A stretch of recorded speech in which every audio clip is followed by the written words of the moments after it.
Hello friends, आप सभी का स्वागत करते हैं हमारे चैनल रश्मि फन व्लॉग पर। तो आप सब देख रहे हैं दर्द से मोहब्बत भाग 6। इससे पहले इस कहानी के 5 भाग अपलोड हो चुके हैं चैनल पर। अगर आप सबने नहीं पढ़ा है तो ज़रूर पढ़ लीजिएगा। तो चलिए देखते हैं अब तक आप सबने पढ़ा था। नील की बात सुनकर उसके चेहरे पर हल्की सी मुस्कुराहट आ जाती है। उसने भी नील के बालों को प्यार से सहलाते हुए उसके माथे पर किस करके कहा कि पक्का मैं किसी को भी ये बात नहीं बताऊंगी कि तुम्हें डर लगता है। और तभी बाहर बहुत ज़्यादा शोर होने लगता है।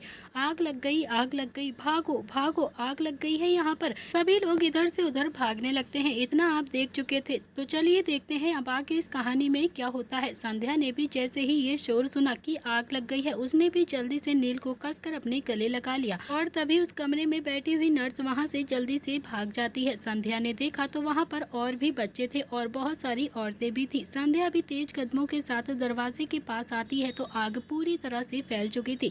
संध्या ने सबकी तरफ देखा और कहा कि अरे आप सब मुंह क्या देख रही हैं, जल्दी से आइए, अपने अपने बच्चों को लीजिए और बाहर चली जाइए। वो सारी औरतें बहुत ही ज्यादा डर गई थी, लेकिन जैसे ही संध्या ने उन्हें हौसला दिया, उन सब के अंदर हिम्मत आ गई। उन सारी औरतों ने अपने बच्चों को गोद में उठा लिया और फिर एक एक करके उस कमरे से बाहर जाने लगती हैं।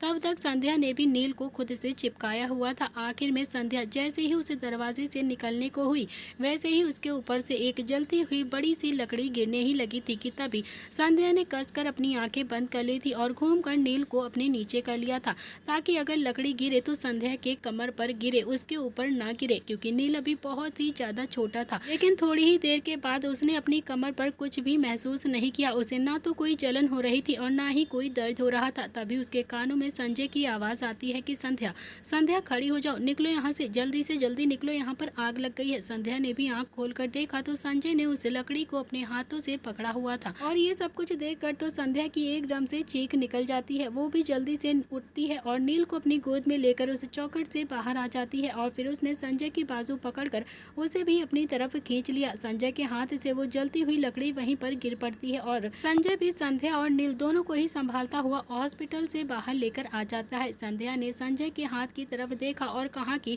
इतना हीरो क्यों बन रहे थे आप, क्या जरूरत थी आपको हीरो बनने की, हाथ जला लिया ना आपने, देखिए ना कितना ज्यादा हाथ जल गया है आपका। संजय ने भी अपने हाथ की तरफ देखते हुए थोड़ा स्टाइल से बोला कि नहीं, ज्यादा नहीं जला है, लेकिन हाँ तुम भी तो हीरोइन बन रही थी ना अंदर, खुद भी तो आ सकती थी उस कमरे से बाहर, लेकिन नहीं, तुम्हें कहाँ आना था, चौधरी साहब तो अंदर ही रहेंगे, चैरिटी करने चली थी तुम, पहले सबको निकालना है फिर खुद निकलना है। संध्या बोलती है कि तो फिर क्या करती, उन सबको मरने के लिए वहीं पर छोड़ देती क्या। इतना कहकर संध्या ने भी अपना दुपट्टा लिया और संजय के हाथ के उस जले हुए हिस्से को फूंक मारकर साफ करने लगती है, जहां पर अभी बहुत ज्यादा घाव पड़ गया था।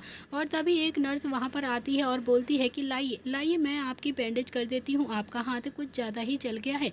संजय उसके साथ अंदर की तरफ चला जाता है तो वहीं संध्या ने भी नील की तरफ देखते हुए कहा कि नील जाओ, तुम भी अब अपने पापा के साथ जाओ, मुझे ना बहुत ही इंपॉर्टेंट काम है। तभी नील ने भी अब अपने पापा की तरफ गया, पीछे पीछे भाग जाता है। दोनों ही बाप बेटे एक कमरे के अंदर आ गए थे। थोड़ी देर के बाद उस नर्स ने संजय के हाथ की अच्छे से बैंडेज कर दी और संजय ने भी नील की तरफ देखकर कहा कि संध्या कहाँ पर चली गई। नील बोलता है कि मुझे क्या पता पापा वो कहाँ चली गई, पर आप क्यों पूछ रहे हो उनके बारे में, आप तो उनसे शादी नहीं करने वाले हो ना। तो संजय ने भी अब थोड़ा सा घूर कर नील की तरफ देखा, जैसे कह रहा हो कि यार चुप हो जाओ ना तुम। संजय ने फिर उस नर्स की तरफ देखते हुए कहा कि वो लड़की यहाँ पर क्या कर रही थी जो अभी बाहर खड़ी हुई थी। वो नर्स बोलती है कि कौन, जिसने आपके बेटे को बचाया है वो लड़की। तो संजय ने भी हाँ में अपनी गर्दन हिला दी। वो नर्स बोलती है कि एक्चुअली वो कल रात को अपने पापा को लेकर इस हॉस्पिटल में आई थी, उसके पापा की बहुत ज़्यादा तबीयत खराब है ना, इसीलिए, और शायद सर्जरी होने वाली है आज उनके पापा की, पर उसके पास पैसे नहीं है। सरकारी हॉस्पिटल में तो डेट पर डेट दिए जाते हैं ना, मगर फिलहाल तो वो अपने पापा को डिस्चार्ज करा कर यहाँ से ले गई है। लेकिन हाँ, अगर जल्दी से जल्दी ऑपरेशन नहीं हुआ तो कुछ भी हो सकता है, शायद उसके पापा नहीं बच पाएंगे, क्योंकि उनके पापा की तबीयत बहुत ज़्यादा खराब है, बहुत परेशान है वो लड़की। संजय को अब संध्या के लिए थोड़ा सा बुरा भी लग रहा था। फिर वो नील की तरफ देखता है और नील को लेकर बाहर आ जाता है और संध्या को ढूंढने लगता है, लेकिन उसे संध्या कहीं पर भी नहीं मिल रही थी। और तभी उसका फ़ोन फिर से वाइब्रेट होता है। संजय ने फ़ोन चेक किया तो उसमें अभी धनराज का मैसेज आया था, मैं हॉस्पिटल के पार्किंग में ही हूँ, आ जाओ जल्दी से। धनराज का मैसेज देखकर संजय को अब थोड़ा थोड़ा सा गुस्सा आ गया था और फिर उसने नील का हाथ पकड़ा और फिर तेज कदमों के साथ सीधा पार्किंग की तरफ जाने लगता है। और तभी नील पीछे पीछे भागता हुआ बोलता है कि अरे पापा पापा मुझे गोदी में तो उठा लो ना, मैं धीरे धीरे नहीं चल पाऊंगा, फिर धीरे धीरे चलो, या तो मैं इतने तेज तेज नहीं चल पाऊंगा आपकी तरह। संजय ने भी अब प्यार से नील को अपनी गोद में उठा लिया। हालांकि उसके हाथ में थोड़ा सा दर्द हो रहा था, लेकिन अपने बेटे के लिए तो वो कुछ भी कर सकता था। वो दर्द उसके लिए कुछ भी नहीं था, ये तो बस मामूली सा दर्द था संजय के लिए। वो सीधा पार्किंग एरिया में आता है तो धनराज हाथ बांध कर खड़ा हुआ था। धनराज बोलता है कि नील को गोद से उतार दे, तेरा हाथ जला हुआ है ना। तो संजय ने भी नील को प्यार से अपनी गोद से नीचे उतारा और फिर एक कदम धनराज की तरफ बढ़ा, लेकिन उससे पहले ही धनराज ने खींचकर एक मुक्का संजय के गाल पर जड़ दिया और संजय जो धड़ाम से जमीन पर जाकर गिर पड़ता है। संजय ने भी काफी ज्यादा गुस्से में धनराज की तरफ घूर कर देखा तो धनराज भी अब सीधा फाइटिंग मोड में आता हुआ बोलता है कि साले साले तुझे क्या लगता है कि उस लड़की का कोई बड़ा भाई नहीं है? तुझे क्या लगा था कि उस लड़की का कोई नहीं है इस दुनिया में? तू जो भी आएगा उसे बोल देगा, तू उसे परेशान करेगा, उसे उल्टी सीधी बातें करेगा, किसी मुरारी लाल की बातों में आकर उसे जली कुटी सुनाएगा। तू तेरा जो मन आएगा तू उसे वो बोलेगा। चल चल तुझे अभी बताता हूँ, खड़ा हो, देखता हूँ आज कितनी अकड़ है तेरे अंदर। सारी अकड़ ना निकाल दी तो मेरा नाम भी धनराज नहीं। तभी नील भी बीच में आया और ताली बजाता हुआ बोलता है कि यस यस अंकल, आज तो फाइट हो ही जाए। Come on daddy, come on. पापा उठो उठो जल्दी, आप अंकल को हरा सकते हो, उठो पापा जल्दी से उठ जाओ। संजय ने भी काफी ज्यादा गुस्से में अपने बेटे की तरफ घूर कर देखा और फिर धनराज की तरफ देखकर बोलता है कि कुत्ते, मेरे हाथ में चोट लगी हुई है, अगर नहीं होती ना तो फिर तब तुझे बताता कि संजय प्रताप सिंह क्या चीज है, समझा तू? तुझे शर्म नहीं आती है अपने दोस्त को मारते हुए? धनराज बोलता है कि ये तो तू बहाना मार रहा है, समझा तू? चल चल खड़ा हो जा। संजय भी उठता है और फिर अपने कपड़ों को झाड़ने लगता है। इतने में ही धनराज ने घुमाकर एक लात संजय के गाल पर और मारनी चाही तो संजय ने भी उसका पैर वहीं पर पकड़ लिया और फिर उसे झटकता हुआ बोलता है कि लड़ने के मूड में मैं बिल्कुल भी नहीं हूँ, समझा तू? सच सच बता कि तेरे दिमाग में मेरे और संध्या के लिए क्या खिचड़ी पक रही है, बता मुझे जल्दी से जल्दी। तो धनराज बोलता है कि पहले एक और पंच मारूंगा, उसके बाद ही बताऊंगा तुझे, समझा तू? संजय ने कहा कि देख यार, मेरा दिमाग ना पहले से ही बहुत ज़्यादा ख़राब है और ऊपर से तेरी ये बच्चों वाली हरकतें, मेरा और ज़्यादा दिमाग मत ख़राब कर, और भी ज़्यादा ख़राब कर रही है तेरी ये हरकतें, बता जल्दी कि क्या बात है। धनराज अब ठीक से खड़ा होता है और बोलता है कि क्या बताऊँ, मैंने ही संध्या को हायर किया था। संजय ने धनराज के सीने पर हाथ रखकर उसे धक्का देते हुए कहा कि बेवकूफ़ इंसान, तुझे शर्म नहीं आई? तूने एक लड़की को मेरे लिए हायर किया था, शर्म आनी चाहिए तुझे। धनराज ने एक उंगली दिखाकर गुस्से में कहा कि अगर तूने मुझे इस बार हाथ लगाया ना तो फिर ये बता देता हूँ अभी के अभी जला हुआ हाथ तोड़ दूंगा तेरा। मेरी बात सुन और हाँ, कान खोल कर सुन लियो, समझा तू? जिंदगी भर अकेला नहीं रहेगा तू, समझा तू? आंटी अंकल की हालत देखी नहीं जाती है मुझसे, बहुत ज़्यादा परेशान है वो दोनों, और ये नील, ये कभी तो इसके बारे में सोच लिया कर। तुझे क्या लगता है कि तू सारी जिंदगी ऐसे अकेला रह लेगा?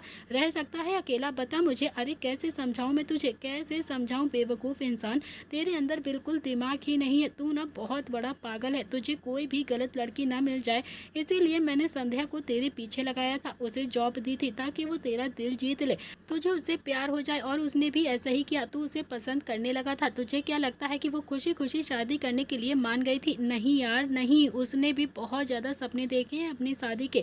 उम्र ही कितनी है, 21 साल की है वो लड़की, अभी इतनी भी उम्र नहीं हो गई उसकी, समझा तू? लेकिन अपने माँ बाप की रिस्पॉन्सिबिलिटी निभाने के लिए तुझ जैसे इंसान से शादी करने के लिए भी तैयार हो गई थी, क्योंकि संध्या बहुत ही ज़्यादा सीधी और संस्कारी लड़की है, चालबाज बिल्कुल नहीं है, बस इसीलिए कि उसके माँ बाप का फाइनेंशियली सपोर्ट मिल जाएगा। और तूने क्या किया उसके साथ? किसी की बातों में आकर उसे ही उल्टा सीधा सुना दिया तूने। उस मासूम सी बच्ची की क्या गलती थी? क्यों कहा तूने उसे उल्टा सीधा? संध्या रिजाइन कर चुकी है और हाँ, कल तक मेरा रिजाइन भी तेरे टेबल पर होगा, समझा तू? मैं भी अब तेरे साथ नहीं रहने वाला, क्योंकि मैं अब तेरे जैसे इंसान के साथ नहीं रह सकता हूँ, बिल्कुल भी नहीं। बहुत बड़ा बिजनेसमैन कहता है ना खुद को, तो ठीक है, चला अपना बिजनेस खुद ही अपने आप। एक बार भी उसे सफाई देने का मौका नहीं दिया तूने। धनराज काफी ज्यादा गुस्से में बोलता है कि और हाँ, उसने जो कुछ भी किया ना पैसों के लिए किया है, पता है मुझे, लेकिन सिर्फ पैसों के लिए अगर करती ना तो फिर तेरे नील को प्यार नहीं करती वो, समझा तो? वो तेरे नील को दिल से प्यार करती है, सिर्फ पैसों के लिए करती तो शायद आज भी तेरे नील को आग से नहीं बचाती, समझा तो? क्या तुझे उसकी आंखों में सच्चाई नहीं दिखाई देती? क्यों नहीं समझ पाता है तू सच्चाई क्या है और झूठ क्या है? उसकी कुछ मजबूरियां हैं जो तुझे शायद कभी भी नहीं दिखाई देंगी। सच कहता हूँ, वो लड़की मुझे कभी कभी भाई बोल देती है, वरना मैं तो खुद ही संध्या से शादी कर लेता, क्योंकि संध्या से अच्छी लड़की शायद ही किसी को मिल पाएगी। लेकिन मुझे मुझे लगा कि मेरा दोस्त तो ऐसे ही रह जाएगा, उसकी शादी होना सबसे ज़्यादा ज़रूरी है और संध्या से अच्छी लड़की शायद उसे कभी भी नहीं मिल सकती है। बस अब बहुत हो गया, बहुत कर लिया तूने अपनी मन की, खत्म हमारी दोस्ती, तू रहे अकेला, तू अकेला ही ठीक है, समझा तू। इतना कहकर उसने नील की तरफ देखा और बोलता है कि बाय बेटा, अब मैं चलता हूँ, अब कभी भी तेरे पापा से नहीं मिलूंगा और शायद अब तुझसे भी कभी नहीं मिल पाऊंगा। इतना कहकर धनराज वहाँ से जाने लगा। तभी संजय बोलता है कि ज़्यादा स्मार्ट मत बन, समझा तू, वापस आ, जल्दी से वापस आ। तो धनराज भी रुक गया और फिर बिना पलटे ही बोलता है कि मैं एक बार चला जाऊँ तो फिर वापस कभी नहीं आता हूँ, समझा तू। संजय ने भी अपना जूता निकाला और फिर धनराज के ऊपर फेंक कर मारा और फिर बोलता है कि तू आ रहा है या फिर दूसरा जूता भी निकाल कर मारूं तेरे सिर पर। तो धनराज ने भी वो जूता उठाकर संजय को देखा और फिर उसका जूता उठाया और फिर वापस से आकर उसका जूता उसी के ही सीने पर फेंकता हुआ बोलता है कि आ गया वापस, क्या करेगा, लेकिन अब हमारी दोस्ती में वो बात नहीं रहेगी, समझा तू। जो दोस्ती हमारी पहले थी ना, अब वो दोस्ती खत्म, बिल्कुल खत्म, तेरे साथ मेरी कोई दोस्ती नहीं है। संजय बोलता है कि हे भगवान, मुझे कभी कभी लगता है कि मेरी ज़िंदगी में 3 लोग हैं जो बहुत ही ज़्यादा इम्पोर्टेंट है, नहीं सॉरी 5 लोग हैं जो बहुत ही ज़्यादा इम्पोर्टेंट है।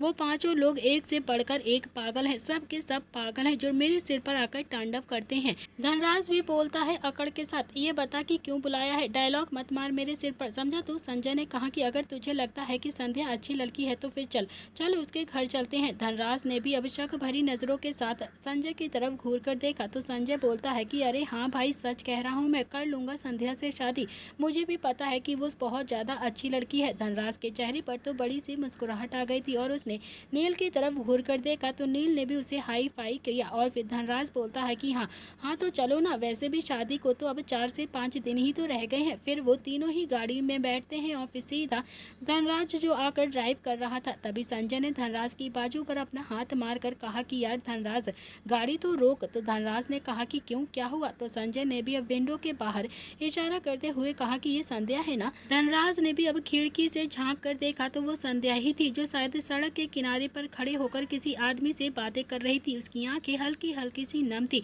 और चेहरे से साफ पता चल रहा था वो कितना ज्यादा परेशान है। धनराज ने भी गाड़ी रोकी और फिर वो पीछे पलट कर नील से बोलता है कि नील, मैं और तेरे पापा अभी आ रहे हैं, तुम यहीं पर बैठे रहना, यहाँ से कहीं भी मत जाना बेटा, ओके। नील ने भी हाँ में अपनी गर्दन हिला दी और फिर दोनों ही गाड़ी से उतरे और थोड़ा सा संध्या के करीब जाते हैं। तभी उनके कानों में संध्या की आवाज पड़ती है, अंकल मैं कर लूंगी शादी, मुझे कोई प्रॉब्लम नहीं है, कोई बात नहीं, बस आप उनसे ये कह दीजिएगा कि 1 हफ्ते में ही शादी हो जाए, प्लीज अंकल, मुझे कोई प्रॉब्लम नहीं है इस शादी से, आने वाले संडे को ही करनी है मुझे शादी। वो आदमी बोलता है कि लेकिन बेटा इतनी जल्दी कैसे। संध्या बोलती है कि आप समझ नहीं रहे हो अंकल, मेरी शादी पहले से ही कहीं और फिक्स हो चुकी थी, उन्होंने शादी के लिए मना कर दिया है और अब पापा ने भी बहुत ही ज्यादा एक्साइटेड में 3-4 बुकिंग कर ली थी। अब अगर बुकिंग वाले से पैसे मांगेंगे तो वो तो डिपॉजिट नहीं देंगे ना, और आप तो मेरे घर के हालात को अच्छे से जानते हो ना, बहुत ही बुरी हालत चल रही है मेरे घर की, आप उनसे कह दो कि संडे को ही शादी कर लेंगे हम। धनराज और संजय दोनों ही एक दूसरे को हैरानी से देख रहे थे। तो वहीं उस आदमी ने कहा कि बेटा सोच समझ कर ही फैसला ले रही हो ना तुम, क्योंकि वो आदमी तुमसे 15 साल बड़ा है, 2 बच्चों का बाप भी है, एक बेटा 14 साल का है उसका और एक बेटी जो कि 12 साल की है, अच्छे से सोच लो पहले तब करना ये शादी। संध्या बोलती है कि सोच समझ कर ही फैसला ले रही हूँ अंकल, बस शादी संडे को हो जानी चाहिए। वो आदमी बोलता है कि तुमने अपने माँ बाप से तो पूछ लिया है ना।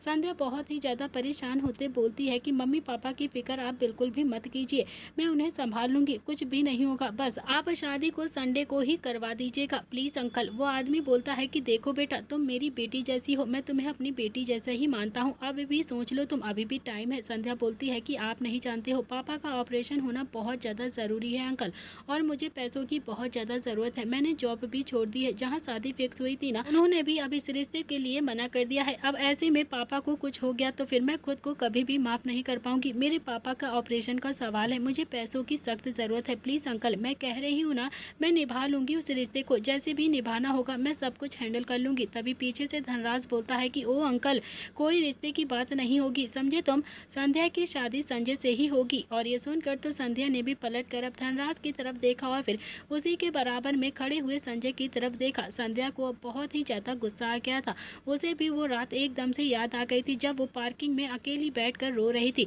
संध्या ने दांत पीसते हुए गुस्से से कहा कि मुझे नहीं करनी है किसी से भी शादी, किसी से भी नहीं करनी है मुझे शादी। फिर उसने पलट कर अंकल की तरफ देखा तो अंकल ने भी थोड़ा सा डरते हुए कहा कि बेटा शाम को जो भी डिसीजन होगा ना फोन पर मुझे बता देना। इतना कहकर वो आदमी तो वहाँ से हवा की तरह चला जाता है।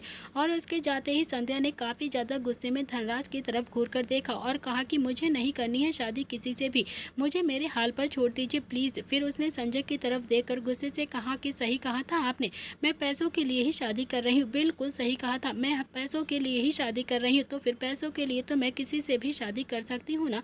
कृपया करके मेरा पीछा छोड़ दीजिए, चले जाइए यहाँ से, मुझे जी लेने दीजिए मेरी ज़िंदगी। इतना कहकर संध्या जैसे ही वहाँ से जाने को हुई वैसे ही संजय ने उसका हाथ पकड़कर उसे अपनी तरफ खींचा और फिर बोलता है कि मेरी बात सुनो, सुनो मेरी बात पहले। मुझे नहीं पता था कि तुम्हें पैसों की इतनी ज़्यादा ज़रूरत है, तुम्हें सच में पैसों की इतनी ज़्यादा ज़रूरत है। संध्या बोलती है कि अब तो पता चल गया है ना कि मुझे पैसों की ज़रूरत है, तो अब मेरा हाथ छोड़ो। लेकिन संजय ने संध्या को ज़बरदस्ती खींचा और फिर सीधा अपनी गाड़ी की तरफ लेकर जाने लगा। संध्या लगातार संजय से अपना हाथ छुड़वा रही थी, उसके हाथ पर मार रही थी, लेकिन संजय को कोई भी फर्क नहीं पड़ रहा था। उसने भी संध्या को अपनी गाड़ी में ज़बरदस्ती बैठाया और फिर उसे एक उंगली दिखाकर थोड़ा सा गुस्से से कहा कि मेरे हाथ में बहुत तेज चोट लगी है और बहुत ज़्यादा दर्द भी हो रहा है, चुपचाप से गाड़ी में बैठी रहो, ऐसा ना हो कि इसी हाथ से एक चांटा भी खा जाओ मेरे हाथों से। धनराज भी ड्राइव कर रहा था, उसने एक नज़र संजय की तरफ देखा तो संजय बोलता है कि ऑफिस लेकर चल, संध्या जी से वहीं पर बात करेंगे। और तभी पीछे बैठे संध्या ने भी काफ़ी ज़्यादा गुस्से में कहा कि मुझे कोई बात नहीं करनी है, कोई बात नहीं करनी है आपसे, और ना ही आपसे शादी करूंगी मैं, नहीं करूंगी नहीं करूंगी नहीं करूंगी, आपसे मुझे शादी नहीं करनी है अब। इस बार संजय ने भी कोई जवाब नहीं दिया, बस हल्का सा मुस्कुरा दिया, बस धनराज की तरफ इशारा किया। धनराज ने भी अब थोड़ी ही देर के बाद गाड़ी प्रताप इंडस्ट्रीज के बाहर आकर रोक दी थी। संध्या भी गाड़ी से उतरना नहीं चाहती थी, लेकिन संजय उसे जबरदस्ती अपने कैबिन में खींचकर ले आया था। पीछे पीछे धनराज और नील भी आ रहे थे, मगर दोनों ही बहुत ज़्यादा खुश हो रहे थे। धनराज ने नील को अपनी गोद में उठाया हुआ था। नील एकदम से बोलता है कि पहले पापा शादी नहीं कर रहे थे और अब आंटी शादी नहीं कर रही है, यार ये हो क्या रहा है अंकल, मेरा दिमाग तो बहुत ही ज़्यादा घूम रहा है। धनराज उसे अपने कैबिन की तरफ ले जाता हुआ बोलता है कि अबे यार मैं तुझे कैसे समझाऊं, तू अभी ना बहुत ज़्यादा छोटा है, जब बड़ा हो जाएगा ना तब तुझे अच्छे से समझ में आ जाएगा, खुद ही तुझे बताने की जरूरत नहीं पड़ेगी। इतना कहकर धनराज नील को अपने कैबिन में लेकर आ जाता है और फिर उसे अपना मोबाइल पकड़ाता हुआ बोलता है कि तेरे मम्मी पापा ने अभी ना शादी का डिस्कशन करेंगे और थोड़ा सा बात करेंगे आपस में, तब तक तू यहाँ पर बैठकर आराम से गेम खेल ले, ओके। नील भी अपनी तोतली आवाज में बोलता है कि मुझे नहीं लगता है कि डिस्कशन करेंगे, मुझे तो लगता है कि एक दूसरे का सिर फोड़ेंगे वो अंकल। तो धनराज के चेहरे पर भी मुस्कुराहट आ गई थी, वो बोलता है कि यार कह तो तू बिल्कुल सही रहा है, लेकिन मैं भी ना तेरे पापा को बहुत अच्छे से जानता हूँ, बहुत ज़्यादा समझदार इंसान है वो। इतना कहकर उसने नील के बालों में प्यार से हाथ फेरा। तो वहीं दूसरी तरफ संजय संध्या को खींचता हुआ अपने कैबिन के अंदर लेकर आ जाता है। उसने सबसे पहले कैबिन को अंदर से बंद किया। संध्या की आंखों में अभी तक पानी आ चुका था, उसकी आंखों से पानी बहने लगा था। वो बोलती है कि देखिए सर, बहुत हो गया है आपका, मुझे नहीं करनी है आपसे शादी, प्लीज़ मेरा पीछा छोड़ दीजिए। मैं तो पैसों के लिए शादी करती हूँ ना, तो फिर मैं किसी से भी शादी कर लूँगी, हटिए मेरे रास्ते से, प्लीज़ छोड़ दीजिए मुझे। इतना कहकर उसने संजय को अपने आगे से हटाना चाहा, लेकिन संजय उसके सामने बहुत ही ज़्यादा मजबूत था। हटना तो बहुत ही दूर की बात थी, हिला भी नहीं था संध्या से संजय। संध्या ने भी एक बार फिर से कहा कि आप मेरे साथ जबरदस्ती नहीं कर सकते हैं सर, प्लीज़ हटिए हटिए, आगे से मुझे यहाँ से जाना है। लेकिन संजय ने भी संध्या की बाजू पकड़कर उसे काफ़ी ज़्यादा गुस्से में दीवार से लगाया और बोलता है कि पागल हो गई हो क्या तुम, दिमाग खराब हो गया है क्या तुम्हारा, बिल्कुल पागल हो गई हो तुम, बिल्कुल पागल, समझे तुम। मैं जो कह रहा हूँ उसे ध्यान से सुनो, चुपचाप से मेरी बात सुनो। मुझे नहीं पता था कि तुम सच में बहुत ज़्यादा परेशान हो, मुझे नहीं पता था कि तुम इतनी ज़्यादा तकलीफ़ों से गुजर रही हो, मुझे नहीं पता था कि तुम ये सब कुछ पैसों के लिए नहीं कर रही हो बल्कि मजबूरी में कर रही हो। नहीं पता था मुझे कुछ भी, ना मुझे तुमने बताया और ना ही मुझे धनराज ने बताया, किसी ने मुझे कुछ भी नहीं बताया।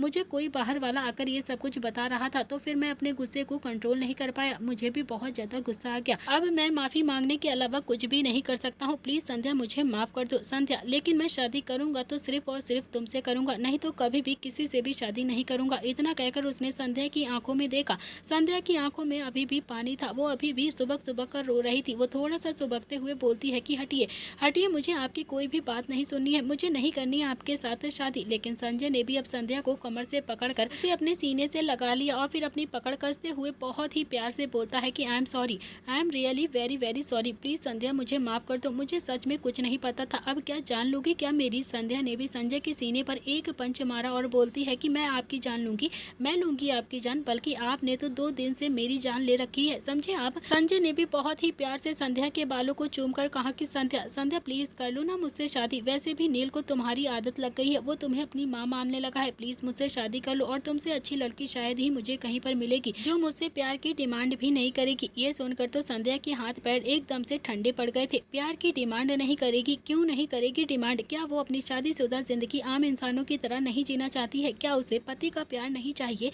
लेकिन फिलहाल तो उसने भी अपने इमोशंस को स्ट्रिक्टली हैंडल कर लिया था और फिर संजय की तरफ देखकर बोलती है कि ठीक है कर लूंगी मैं आपके साथ शादी, मगर हाँ आप मुझे कभी भी ताने नहीं मारोगे, कभी भी मुझे उल्टा सीधा नहीं कहोगे, मुझ पर कभी भी गुस्सा नहीं करोगे, बिना सच्चाई जाने मुझसे कभी भी झगड़ा नहीं करोगे और जली कुटी भी नहीं सुनाओगे, मुझे कुछ भी उल्टा सीधा नहीं बोलोगे तो ही करूंगी और मुझे फाइनेंशियली सपोर्ट की भी बहुत ज़्यादा ज़रूरत होगी आपसे। इतना कहकर संध्या ने भी अब संजय की आंखों में देखा तो संजय ने भी हल्की सी हाँ में अपनी गर्दन हिला दी और फिर संध्या की आंखों में भी हल्का हल्का सा पानी आ जाता है। वो अपने आंसू को पोंछते हुए बोलती है कि ठीक है, मैं जानती हूँ कि मैं पैसों के लिए ही ये सब कुछ कर रही हूँ और मुझे सच में पैसे चाहिए क्योंकि मुझे मेरे पापा का ऑपरेशन कराना है। ये कहते कहते संध्या रोने लगती है और फिर संजय ने भी संध्या के आंसुओं को प्यार से पूछा और उसके माथे को चूमकर उसे अपने गले लगाकर बोलता है कि बस बस अब नहीं रोना है, तुम्हें बिल्कुल भी नहीं रोना है, अब तो मैं तुम्हारे साथ हूँ ना, मैं समझ सकता हूँ, तुम्हारी फैमिली मेरी फैमिली है अब, समझे तुम? संध्या ने भी हाँ में अपनी गर्दन हिलाई और फिर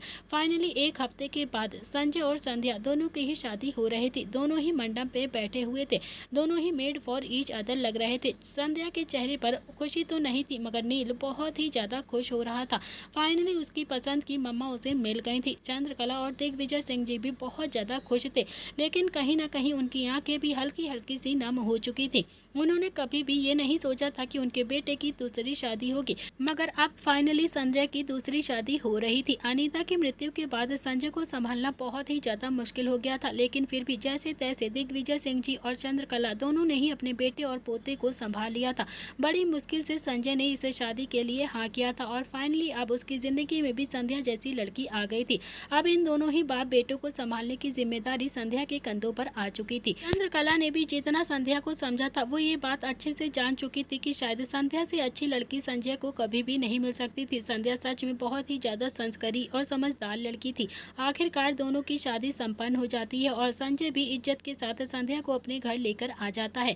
संजय इस वक्त अपने कमरे में मौजूद था। उसने अपने सिर की पगड़ी को उतार कर एक तरफ रखा और फिर शेरवानी के बटन को खोलने लगता है। तभी कमरे में चंद्रकला आती है। चंद्रकला ने भी संजय की तरफ देखा और बहुत ही प्यार से कहा कि संजय आज भी तुम यहाँ पर आ गए, जाओ ना, संध्या तुम्हारा इंतजार कर रही होगी। संजय बोलता है कि माँ बात शादी की हुई थी ना, तो फिर मैंने ये शादी कर ली, उसके पास रहने के लिए बात नहीं हुई थी हमारी। माँ मुझ पर कुछ तो तरस खाइए आप, प्लीज प्लीज। अब मैं उसके पास तो नहीं जा सकता हूँ क्योंकि मैंने सिर्फ और सिर्फ शादी के लिए ही हाँ कर थी। तो चंद्रकला बोलती है कि संजय वो लड़की तेरे आसपास रहेगी तो मुझे ना बहुत ही ज्यादा अच्छा लगेगा और तुझे भी उससे प्यार हो जाएगा। देख इस बार तो हमने तेरे साथ कोई भी जोर जबरदस्ती नहीं की थी ना, तूने खुशी खुशी खुद ही संध्या से शादी की है, तो फिर अब खुशी खुशी इस रिश्ते को भी अपना लेना, अपना ले बेटा प्लीज। संजय के हाथ जो कि अभी बटन को खोल रहे थे वो एकदम से रुक गए थे। वो बोलता है कि ठीक है माँ, चला जाता हूँ, लेकिन रोज रोज नहीं जा सकता हूँ उसके पास क्योंकि संध्या और नील दोनों ही पूरी रात कूदते हैं बेड पर। मैं नहीं सो पाऊंगा उनके पास क्योंकि वो दोनों तो एकदम बच्चे की तरह इधर उधर सामान भी फेंकते हैं। चंद्रकला बोलती है कि अच्छा ठीक है, लेकिन आज तो चला जाना उसके साथ। तो संजय ने भी हाँ में अपनी गर्दन हिलाई और फिर अलमारी खोल कर उसमें से अपने कपड़े निकाल कर बोलता है कि ठीक है मैं चला जाऊंगा, चेंज तो कर लूँ या फिर ऐसे ही चला जाऊं। इतना कहकर वो सीधा वॉशरूम के अंदर चला जाता है। उसके जाते ही चंद्रकला खुद से ही बड़बड़ाते हुए बोलती हैं कि हे भगवान, हे भगवान, बस मेरे संजय के दिल में संध्या के लिए प्यार जगा देना, उसे भी संध्या से प्यार हो जाए, वो भी संध्या को अपनी पत्नी मान ले, बस यही चाहिए आपसे। जैसे वो अनीता से प्यार करता था ठीक वैसे ही इस लड़की से भी शादी करके प्यार करे। इतना कहकर चंद्रकला वहां से चली गई और फिर थोड़ी देर के बाद संजय भी कपड़े चेंज करके बाहर आता है। उसे इस वक्त बहुत ही तेज नींद आ रही थी, बस बेड दिखाई दे रहा था, लेकिन उसे ये भी बात समझ में आती है कि कम से कम आज तो उसे संध्या के पास होना ही चाहिए क्योंकि आज ही दोनों की शादी हुई। और फिर लड़कियों के बहुत सारे सपने होते हैं अपनी शादी को लेकर। कुछ सोचकर संजय भी अपने कमरे से निकलकर सीधा उस कमरे में जाता है जहाँ पर संध्या अभी उसका इंतजार कर रही थी। संजय ने जैसे ही कमरे का गेट खोलकर अपना कदम रखा तो उसकी नजर उस कमरे के अंदर घूम जाती है। वो कमरा बहुत ही ज्यादा सुंदर से डेकोरेट हो रखा था, लेकिन संध्या उसे कहीं भी नजर नहीं आ रही थी। संजय ने एक बार फिर से उस बड़े से कमरे में अपनी नजरें घुमाकर देखा, लेकिन उसे संध्या फिर कहीं भी नहीं दिखाई दे रही थी। अब तो संजय को थोड़ा थोड़ा सा घबराहट होने लगी। लगी थी। फिर संजय थोड़ा सा आगे आता है और धीरे से बोलता है कि संध्या, संध्या, लेकिन कहीं से कोई भी आवाज़ नहीं आती है और ना ही कमरे में कोई दिखाई दे रहा था। संजय ने भी वॉशरूम के गेट की तरफ देखा तो वो भी थोड़ा सा खुला हुआ था। धीरे धीरे संजय थोड़ा सा अंदर आया और तभी उसने अपने हाथ पर किसी की पकड़ को महसूस किया।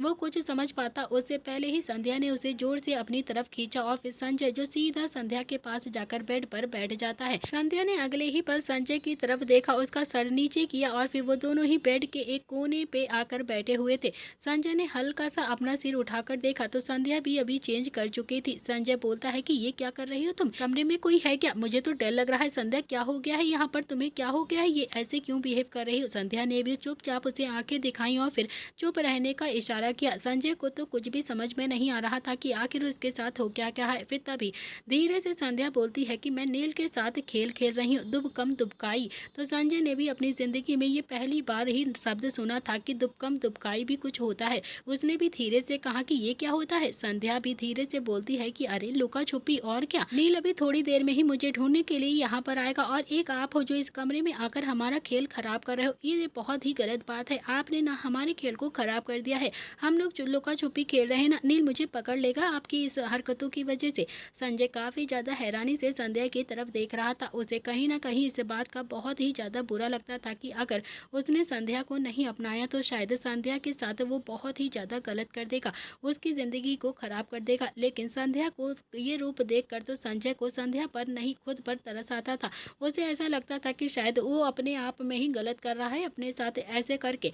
संजय अभी भी थोड़ा हैरानी से संध्या को ही देखे जा रहा था, लेकिन आज उसने संध्या को बहुत ही ध्यान से देखा था।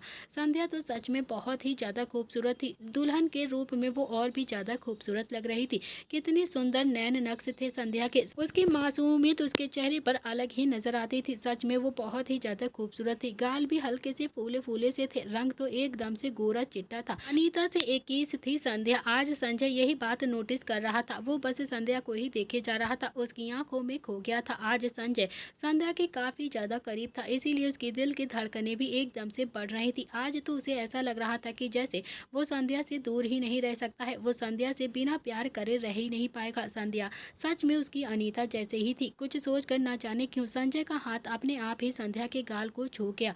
संध्या ने जैसे ही संजय की छुअन को महसूस किया, वो भी थोड़ा हैरानी से संजय की तरफ देखने लगती है। संजय धीरे धीरे संध्या के चेहरे की तरफ झुकने लगता है और संध्या ने भी अपना सलाइवा गटक लिया था। उसे तो अब थोड़ा थोड़ा सा बेचैनी भी हो रही थी। संध्या भी अब कुछ नहीं बोल पा रही थी। संजय संध्या के थोड़ा और करीब आया और तभी संध्या ने संजय के सीने पर हाथ रखकर उसे थोड़ा सा दूर करते हुए कहा कि ये आप क्या कर रहे हो?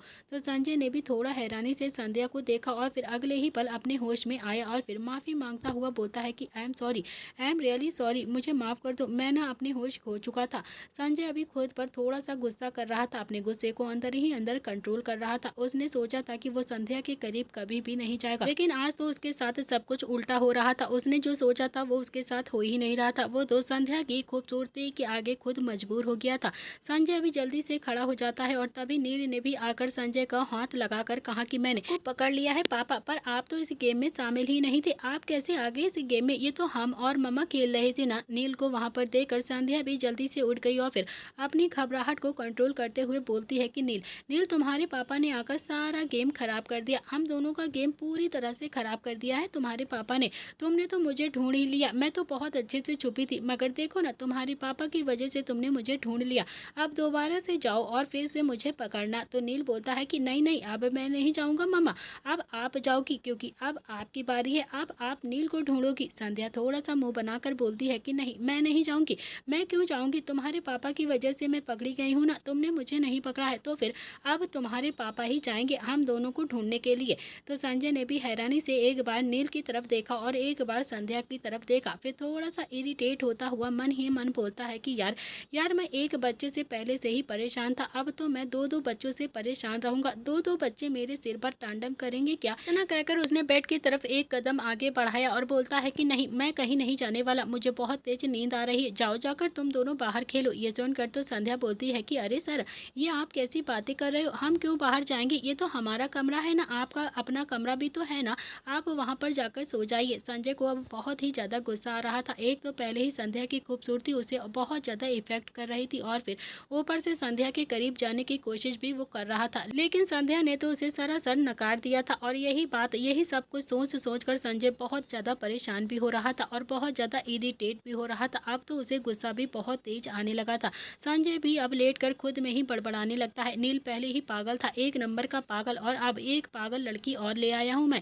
एक पागल को और घर में ले आया हूँ। अब तो दो दो पागलों को झेलना पड़ेगा मुझे इस घर में। अब ये घर में दो दो पागल हो गए हैं यार, कैसे झेलूंगा दो पागलों को। दो पागल पहले से ही थे, चारों पागल मिलकर अब मुझे पागल बनाएंगे, मेरा पागल बना देंगे, चार चार पागल मेरे सिर पर, हुए भगवान। इतना कहकर उसने तकिया उठाया और फिर नील की तरफ देखकर बोलता है कि जाओ जाओ सो जाओ माँ बेटा जाकर। इतना कहकर उसने भी अपनी आंखें बंद कर ली और तभी नील ने भी एक तकिया उठाया और संजय की कमर पर जोर से मारा। तो संजय ने भी काफी ज्यादा गुस्से में नील की तरफ घूर कर देखा तो नील भी खिलखिलाकर हंसने लगता है। संजय ने भी बहुत ही प्यार से बेड से उतरकर नील की तरफ देखा और एक कदम आगे बढ़ाया तो नील भी जल्दी से अब संध्या के पीछे आकर छुप जाता है।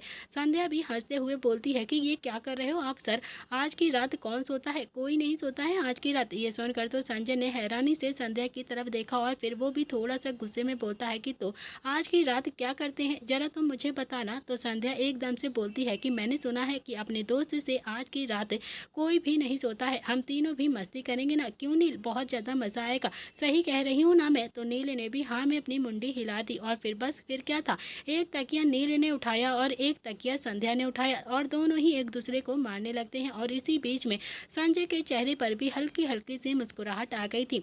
फिर वो खुद से ही बड़बड़ाते हुए बोलता है कि सच में ऐसा लगता है कि शादी मैंने नील के लिए ही कर ली है, काश अपने लिए भी कर लेता मैं। इतना कहकर उसने भी एक तकिया उठाया और फिर वो भी उन्हीं के पिलो के साथ फाइट में शामिल हो जाता है।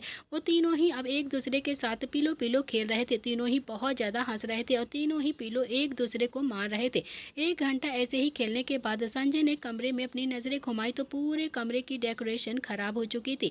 संध्या और नील तो अंगड़ाई लेते हुए बोलते हैं कि अब हमें नींद आ रही है। दोनों ही बेड पर आराम से आकर लेट गए थे। संजय ने भी तकिया उठाकर बेड पर रखा और इतने में ही माँ बेटे सो चुके थे। संजय ने भी अब दोनों की तरफ प्यार से देखा तो उसे आज बहुत ही ज्यादा अच्छा महसूस हो रहा था। उसने पहले नील के बालों में अच्छे से हाथ फेरा और फिर संध्या के बालों में हाथ फेर कर दोनों को ही अच्छे से ब्लैंकेट से कवर कर दिया और फिर खुद भी नील के पास आकर लेट जाता है। थोड़ी ही देर में नील रोज की तरह संजय के पेट पर आकर लेट गया था। संजय भी थोड़ा सा संध्या के पास खिसका और फिर उसने भी एक हाथ से संध्या को भी अपने करीब कर लिया और फिर वो उसके माथे को चूमकर खुद से बोलता है कि माँ ठीक कहती थी, सही लड़की के साथ शादी की है मैंने, इससे अच्छी लड़की शायद ही मुझे मिल पाती। इसी के साथ फ्लैशबैक एंड होता है। चंद्रकला बेड पर बैठी हुई थी और उसके पास 5 साल के 2 लड़के लेटे हुए थे। वो दोनों ही लड़कों के सिर पर हाथ फेरते हुए बोलती है कि और इसी तरह राजा की शादी उस खूबसूरत सी रानी के साथ हो जाती है। और तभी कमरे के अंदर एक 10 साल का लड़का आता है। वो कोई और नहीं था, नील था।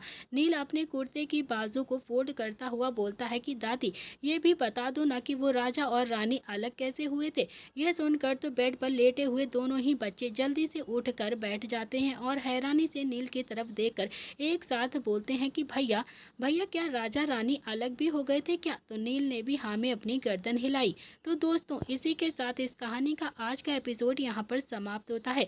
अब एंट्री होगी रुद्र और शुभ की कहानी में, तो अब कहानी बिल्कुल भी मिस मत करिएगा, बहुत ही इंटरेस्टिंग पार्ट आएगा नेक्स्ट वाला।